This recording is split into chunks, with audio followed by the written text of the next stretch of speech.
Ma question aujourd'hui pour toi, c'est veux-tu devenir missionnaire? C'est une question qui vient d'en haut, c'est Jésus qui te la pose. Veux-tu devenir missionnaire? Qu'est-ce que c'est qu'un missionnaire? Alors, j'explique. Tu sais que Dieu a cette capacité extraordinaire, il peut faire qu'une personne qui n'existe pas commence à exister. C'est ton cas, tu n'existais pas à un moment, puis à un moment, tu vas commencer à exister dans le ventre de ta mère, et tu es là, tu es vivant. Or, ce pouvoir extraordinaire de Dieu, et où il n'y a que de l'amour de Dieu pour toi, il a voulu le faire, non pas tout seul, mais avec la collaboration, la participation de tes parents.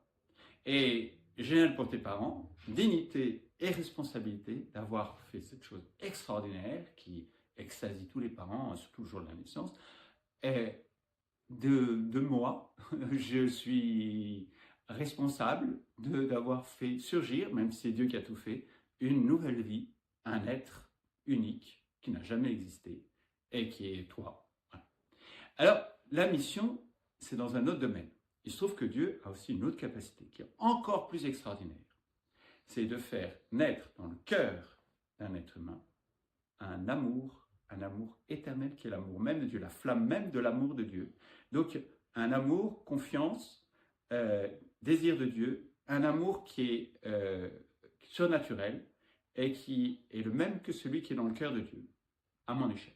Il peut faire naître ça dans un cœur. C'est ce qu'on appelle l'amour surnaturel, la foi surnaturelle.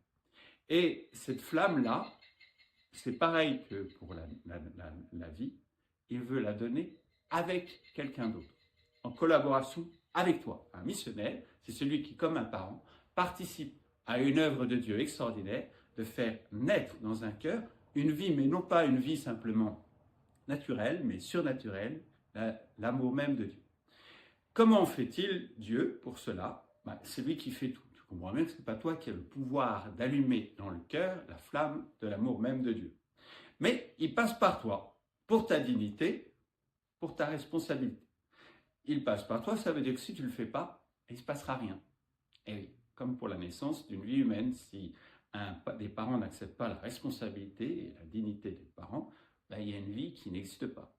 Alors, prends conscience, si tu acceptes d'être missionnaire, de ta merveilleuse responsabilité, mais aussi ta merveilleuse dignité d'avoir avec Dieu ce pouvoir de faire naître un sens, une vie, une joie, une paix dans le cœur en allumant la flamme de l'amour de Dieu dans le cœur de personnes que tu vas rencontrer. Comment vas-tu faire? Ce n'est pas en cherchant à les convaincre, parce que de toute façon, ce n'est pas par des mots, des raisonnements que tu peux allumer une flamme d'amour dans le cœur de quelqu'un. Tu es d'accord? Donc, c'est Dieu qui va le faire à travers ton témoignage, première chose, ne jamais avoir honte d'être chrétien. Le fait de rencontrer quelqu'un qui a la foi fait quelque chose dans le cœur de l'autre. Il prépare à Dieu son action. C'est Dieu qui va le faire. Et toi, tu prépares, tu collabores.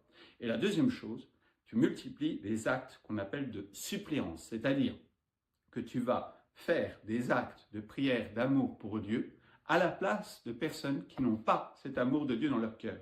Comme toi, avant de recevoir cette grâce, sans aucun mérite de ta part, tu n'avais pas cet amour pour Dieu. D'autres l'ont fait à ta place, et c'est grâce à eux que toi aussi, tu as la foi. Grâce à eux, que toi aussi, tu as la flamme de l'amour.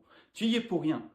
D'autres l'ont fait pour toi. Mais toi, par contre, c'est ta responsabilité et la dignité de pouvoir le faire pour d'autres.